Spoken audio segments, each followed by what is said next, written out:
Europe have won 2 games in a row on a couple of occasions, going back to sessions 2 and 3. Would be a mini run again here. Could Mika Koivuniemi and Martin Larsen build on Dom Barrett's singles victory over Chris Barnes? Here's Bill O'Neill. Strike. Well played, Bill O'Neill. Well, he's certainly got the reaction in the back end. Slightly light on the headpin, as we may or may not see. But he got the reaction and some pin action, as all the bowlers really like to get. And it's 2 strikes in a row for the Americans, and they're just hanging in there. But at the moment, it's the Europeans with the lead, looking to finish this game and to tie the whole tournament up at 11 points each. Needs a bit of a captain's innings to finish off here. It'll be the first time that's happened, Cass, since the end of match 2, right at the start of the opening session. Well, Mika Koivuniemi will try and make the most of his time on the lane here, because he's not featuring again in this session. Strike. Great reaction here from the European captain. Look at this shot. Just a tad wide, but a great reaction in the back end. The 5-pin's about the last one to go, but he doesn't care. That's a bonus time for the team. And a high five to all the Moose fans from Mika Koivuniemi.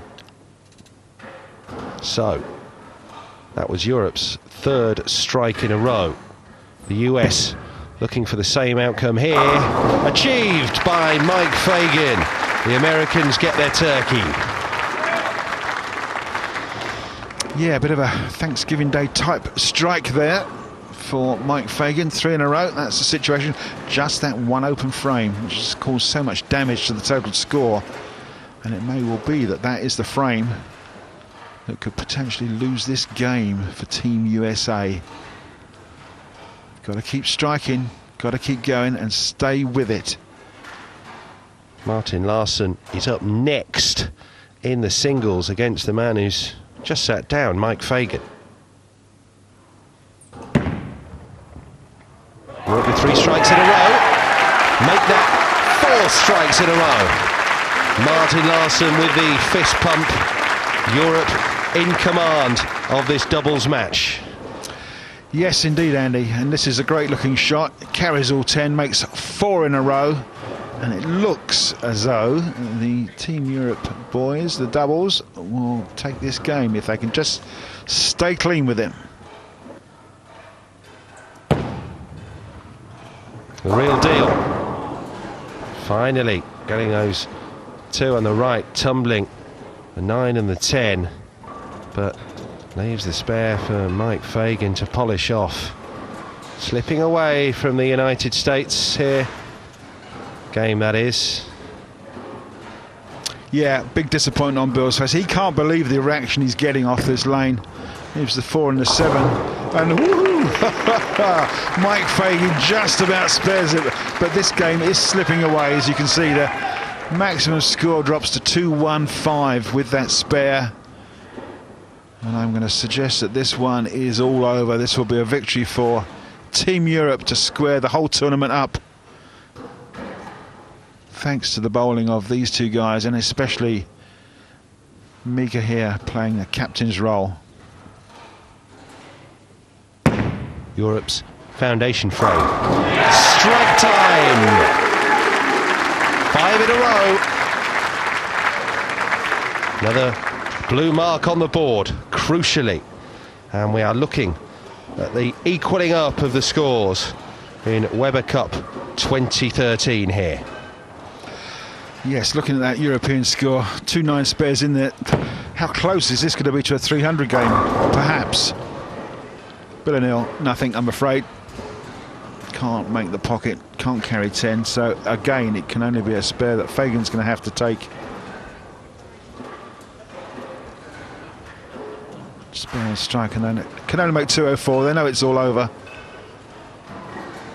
You would not have been able to guess what was coming, having observed the opening session in Weber Cup 14.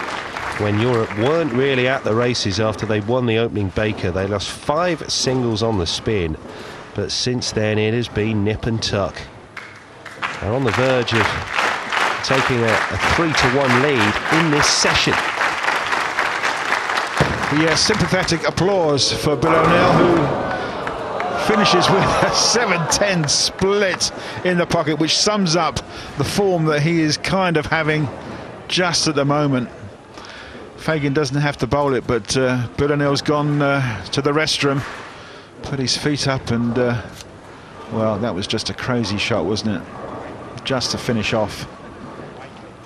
The United States way down at 202 here, and this is all building into fascinating tussle in the final session at this Weber Cup. Well, this is all a bit anticlimactic really, because the point has been won for Team Europe, and that's why Martin and Mika can afford to just take their foot off the gas a little. He looks relaxed now, does Europe's captain. Yeah, it's been a long time since he's been in this position.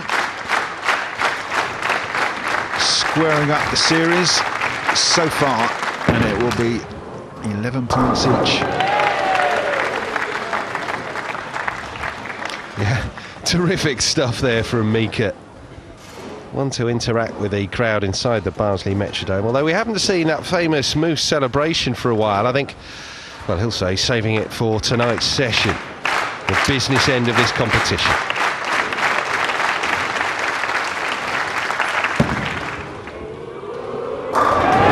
Just to bowl out with a strike. Yeah, it's European fists pumping the air inside the Metrodome.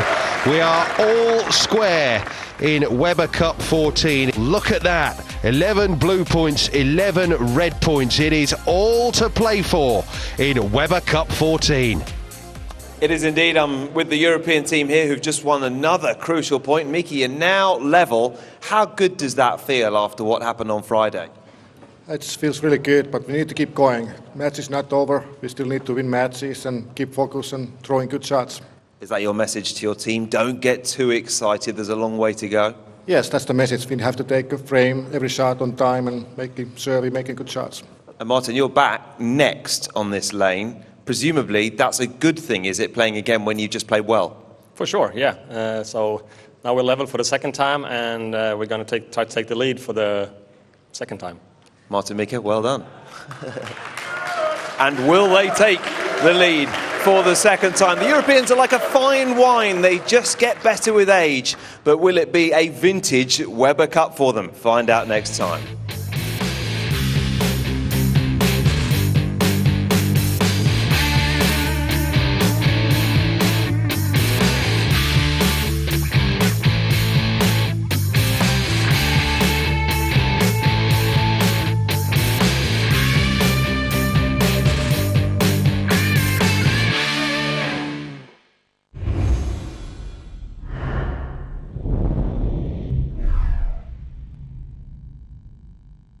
Like to